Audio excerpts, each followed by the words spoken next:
আরেকটা জিনিসে ছিল কোনদিন চারটা নাড্ডা ফাড্ডা ভাড্ডা গাড্ডা সব কিছু আছে এনআরসি ছি ছি ছি ছি ছি ছি এনআরসি ছি ছি ছি ছি ছি ছি বিজেপি ছি ছি ছি ছি ছি ছি।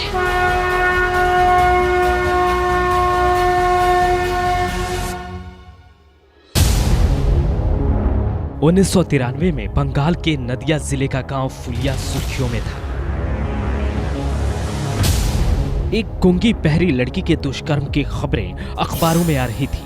ये दुष्कर्म किया था सीपीएम के एक कार्यकर्ता ने। उस पीड़ित लड़की को साथ लेकर एक साधारण सी दिखने वाली महिला सीधे रॉयटर्स बिल्डिंग की ओर बढ़ रही थी। तब ज्योति बसु बंगाल के मुख्यमंत्री थे। पुलिस ने उस महिला को रोका, उसके साथ बदतमीजी की और बाल घसीटकर बाहर फेंक दिया। ठीक 18 साल बाद वो महिला दोबारा रॉयटर्स बिल्डिंग पहुंची और इस बार वो पश्चिम बंगाल की मुख्यमंत्री थी। रेप पीड़िता के लिए न्याय की मांग कर रही उस महिला का नाम था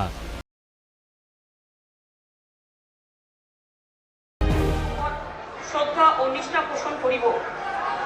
আমি ভারতের সার্বভৌমত্ব ও সংহতি রক্ষা করিয়া চলিব।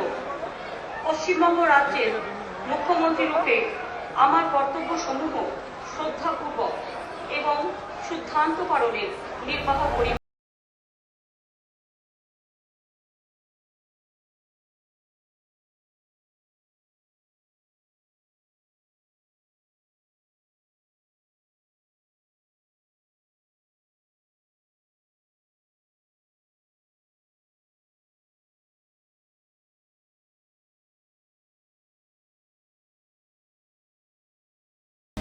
दक्षिण कोलकाता के जोगमाया देवी कॉलेज से ममता बनर्जी ने इतिहास में ऑनर्स की डिग्री हासिल की। बाद में कोलकाता विश्वविद्यालय से उन्होंने इस्लामिक इतिहास में मास्टर्स की डिग्री ली। दीदी के पास बीएड की डिग्री भी है और बाद में उन्होंने लॉ की पढ़ाई की। राजनीति में ममता बनर्जी अपनी सादगी के लिए जानी जाती हैं।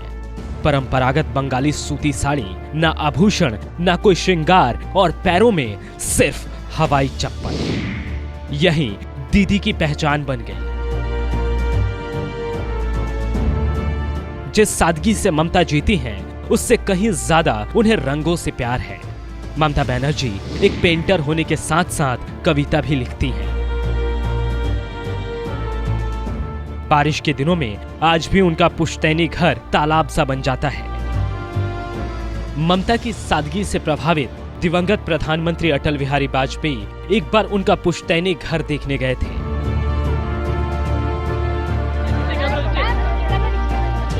ममता बनर्जी का कांग्रेस से जुड़ा एक दिलचस्प किस्सा है। देश में इमरजेंसी लगने के बाद कांग्रेस की सत्ता में वापसी हुई। राजीव गांधी को कांग्रेस का महासचिव बनाया गया। इस दौरान पार्टी के कद्दावर नेता कमलापति त्रिपाठी को कार्यकारी सचिव की जिम्मेदारी मिली थी। पार्टी का अधिवेशन तब के कोलकाता में बुलाया गया। 28 साल की ममता बनर्जी को वरिष्ठ नेता सुब्रत बनर्जी की टीम में रखा गया और कांग्रेस के बड़े नेताओं के देखभाल की जिम्मेदारी दी गई। ममता पुरानी मान्यताओं को चुनौती देने में यकीन रखती हैं। कमलापति त्रिपाठी उस वक्त कांग्रेस के बड़े नेता थे। अधिवेशन में उनको लेकर एक पेच फंस गई। त्रिपाठी जी पुरानी मान्यताओं को मानने वालों में से थे। इन मान्यताओं में से एक था कि वे सिर्फ ब्राह्मण के हाथ का बना खाना ही खाते थे। सुब्रत दा ने ममता बनर्जी से कहा कि कमलापति त्रिपाठी सिर्फ ब्राह्मण महिला के हाथ का भोजन ही करेंगे और सुबह नाश्ते में उन्हें पिस्ता, मुनक्का और जूस चाहिए। खान पान की जिम्मेदारी संभाल रहे अनीमा चैटर्जी से युवा ममता ने कहा, मेरी 2 गैर ब्राह्मण सहयोगी कमलापति त्रिपाठी के लिए खाना बना देंगी और तुम परोस देना। ममता ने ठान लिया था कि वो त्रिपाठी जी को चुनौती देंगी। अपनी आत्मकथा स्ट्रगल ऑफ एग्जिस्टेंस में ममता बनर्जी लिखती हैं, अब कमलापति त्रिपाठी इस दुनिया में नहीं है। अगर वे जिंदा होते और इस घटना का पता लगता तो मुझे पक्का बाहर का रास्ता दिखा देते।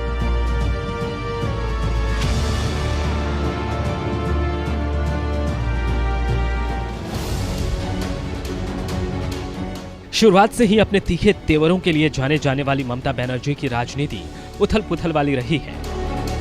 1991 में नरसिम्हा राव की सरकार में उन्हें कई मंत्रालयों की जिम्मेदारी दी गई। राजनीतिक कारणों से उन्होंने मंत्री पद से इस्तीफा दे दिया।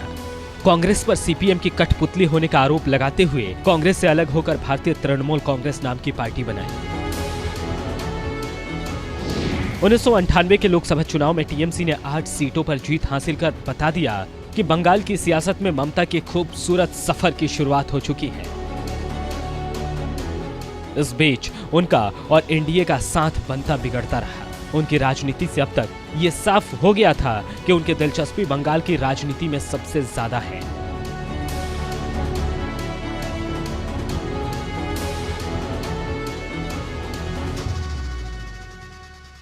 প্রতিদিন যেন আর কোনো পার্টি প্রোগ্রাম করবে না, কোনোদিন একটা চিফ মিনিস্টার চলে আসছে, কাজ নেই তো কিছু, লোকের কাজ করে না, কোনোদিন হোম মিনিস্টার চলে আসছে, কোনোদিন ওই আর একটা মিনিস্টার চলে আসছে, কোনোদিন চারটা নাড্ডা ফাড্ডা ভাড্ডা গাড্ডা সব চলে আসছে একটা করে। আর তারা একা প্রোগ্রাম করবে আর কেউ করবে না। আর যেদিন তারা প্রোগ্রাম করবে লোক যদি না আসে তাহলে নিজে সাজিয়ে রাখবে। बचपन से जिद्दी ममता बनर्जी ने जब जो चाहा वही किया। कांग्रेस में रहकर भी वो हमेशा सीपीएम की सरकार पर हल्ला बोलती रहती थी। अपने जिद्दी स्वभाव के कारण उनको सैकड़ों बार पुलिस और सीपीएम कैडरों की लाठियां खानी पड़ी। उनकी जिद, जुझारूपन और शोषितों के हक की लड़ाई के लिए मीडिया ने उनको अग्नि कन्या का नाम दिया। बात सिंगूर की हो या नंदीग्राम की, हर मोर्चे पर ममता बनर्जी जनता के साथ खड़ी दिखी।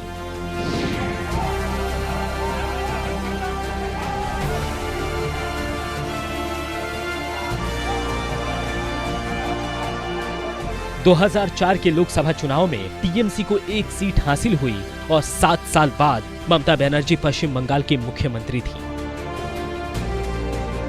तकरीबन 3.5 दशक से सत्ता पर काबिज कम्युनिस्टों को हटाकर ममता बनर्जी इतिहास बना चुकी थी। ममता के स्वभाव के बारे में उनकी मां ने एक बार कहा था कि वो जो ठान लेती है उसे हासिल करके ही मानती है।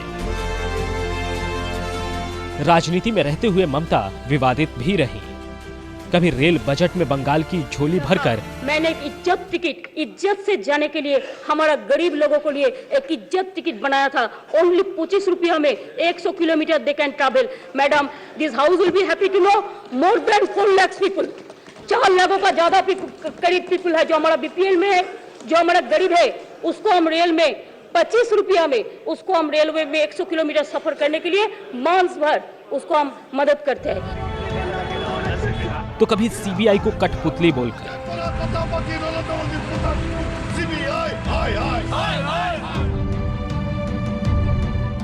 1997 का दौर था। दिवंगत पासवान रेल मंत्री थे। रेल बजट आया जिससे ममता बहुत नाराज थी। बजट में बंगाल को नजरअंदाज किया गया। ये कहते हुए उन्होंने अपनी शॉल पासवान के ऊपर फेंक दी। सियासी गलियारों में ममता के गुस्से का शिकार अमर सिंह भी हो चुके हैं, जो अब इस दुनिया में नहीं है। सबके सामने संसद में दीदी ने अमर सिंह का कॉलर पकड़ लिया था। समाजवादी पार्टी के सांसद दरोगा प्रसाद सरोज ने महिला आरक्षण विधेयक का विरोध किया था। ममता उनका कॉलर पकड़कर बाहर खींचती नजर आई थी। राजनीति में आने से पहले ममता बनर्जी की जिंदगी अलग थी। इस दौरान उन्होंने स्टेनोग्राफर का काम किया था, बच्चों को ट्यूशन भी पढ़ाया और सेल्स गर्ल की नौकरी भी की थी। रोजाना 5 किलोमीटर से ज्यादा चलने वाली ममता तला हुआ या स्पाइसी खाना नहीं खाती हैं। उन्हें चावल, चाय और चॉकलेट बहुत पसंद है। कभी कभी चिप्स भी खा लेती हैं। 2012 में टाइम पत्रिका के 100 प्रभावशाली लोगों की लिस्ट में उनका नाम शामिल था। इसी साल ब्लूमबर्ग मार्केट पत्रिका ने उन 50 प्रभावशाली लोगों में उनका नाम शामिल किया जिसने पूरी दुनिया में फाइनेंस के क्षेत्र में अच्छा काम किया है। 15 साल की उम्र में राजनीति से जुड़ने वाली ममता के लिए स्थितियां बदलती गई हैं। उनके कई साथियों ने उनका साथ छोड़ दिया है। बीजेपी बंगाल में एक बड़ी ताकत के रूप में उभर चुकी है और आगामी विधानसभा चुनाव में 200 सीट लाने का लक्ष्य रखा है।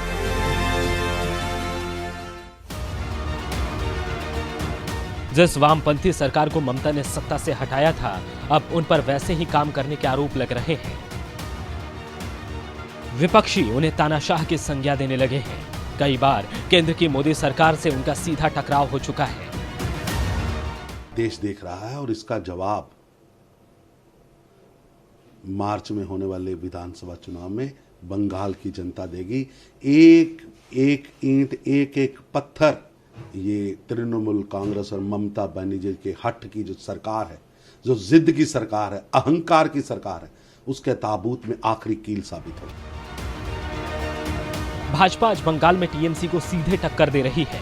भाजपा का जनाधार बढ़ा है, लेकिन उसके पास कोई चेहरा नहीं है जो ममता बनर्जी को टक्कर दे सके। यही एक बात है जो दीदी के पक्ष में है। ये भी ची ची ची ची ची ची काका ची ची ची ची ची ची क्या क्या ची ची ची ची ची ची क्या क्या ची ची ची ची ची ची क्या क्या ची ची ची ची ची ची ये भी ची ची ची ची ची ची एनआरसी ची ची ची ची ची ची एनआरसी ची ची ची ची ची ची एनआरसी ची ची ची ची ची ची बीजेपी ची ची ची ची ची ची बीजेपी ची ची ची ची ची ची बीजेपी ची ची ची ची ची ची जो हमसे टकराएगा चूर चूर हो जाएगा, जो हमसे टकराएगा चूर चूर हो जाएगा। दीदी का नाम आज ब्रांड बन चुका है, लेकिन कभी ना हारने का स्वभाव रखने वाली ममता बनर्जी के लिए आगामी चुनाव उनके लिए अब तक का सबसे मुश्किल चुनाव लग रहा है। नमस्कार, मैं हूं मानक गुप्ता। अगर आपको हमारा ये वीडियो पसंद आया हो तो इसे लाइक और शेयर जरूर करें, और हां, हमें सब्सक्राइब और फॉलो करना ना भूलें ताकि आप देश और दुनिया की कोई खबर मिस ना करें। तो जुड़े रहिए हमारे साथ और देखते रहिए न्यूज़ 24।